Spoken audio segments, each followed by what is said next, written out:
Canyon দিন দিন বেশ মোটা হয়ে উঠছে।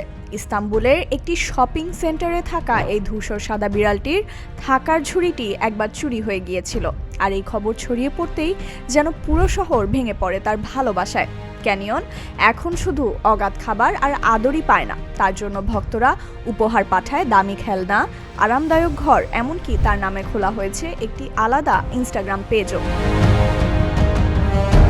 তবে ক্যানিয়ন একা নয়। ইস্তাম্বুলে প্রায় 1,60,000-এর বেশি পথবিড়াল রয়েছে, আর তাদের যত্ন নেওয়ার জন্য আছে শহরের 1,60,00,000 বাসিন্দা।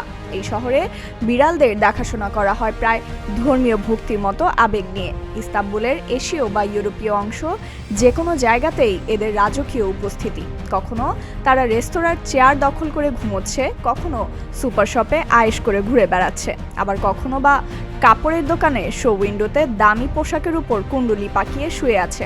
কিন্তু অবাক করার বিষয় হলো, কেউ তাদের কখনোই বিরক্ত করে না। স্থানীয়রা ভালোবেসেই এই শহরকে ডাকেন বিড়ালের শহর। ইস্তাম্বুলের এই বিড়াল প্রীতির শেকড় অনেক গভীরে। ঐতিহাসিকদের মতে 1453 সালে উসমানীয়রা যখন এই শহর জয় করে, তখনও তারা মাছ ও কসাইয়ের দোকানের সামনে বিড়ালদের ভিড় দেখেছিল। ধর্মীয় বিশ্বাস অনুযায়ী মহানবী হজরত মুহাম্মদ সাল্লাল্লাহু আলাইহি সাল্লামের বিড়ালের প্রতি গভীর মমতা তুর্কিদের এই সংস্কৃতির বড় অনুপ্রেরণা।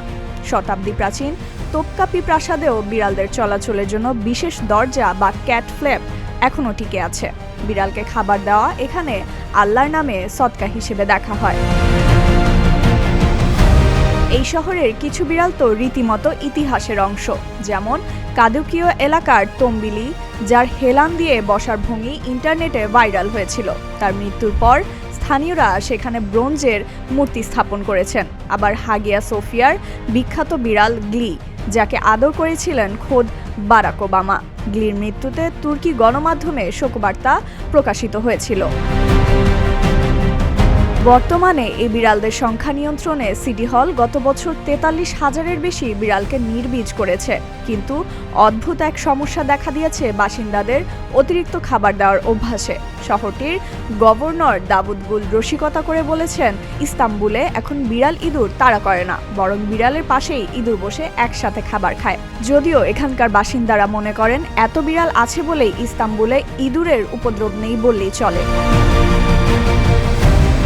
মায়াবী শহর ইস্তাম্বুলকে বিড়াল ছাড়া কল্পনা করা অসম্ভব। এখানে বিড়ালরা কোনো আশ্রিত প্রাণী নয়, বরং তারা এই শহরেরই একজন বাসিন্দা, যারা সুলতানি মেজাজে বেঁচে থাকে সাধারণ মানুষের অন্তহীন ভালোবাসায়।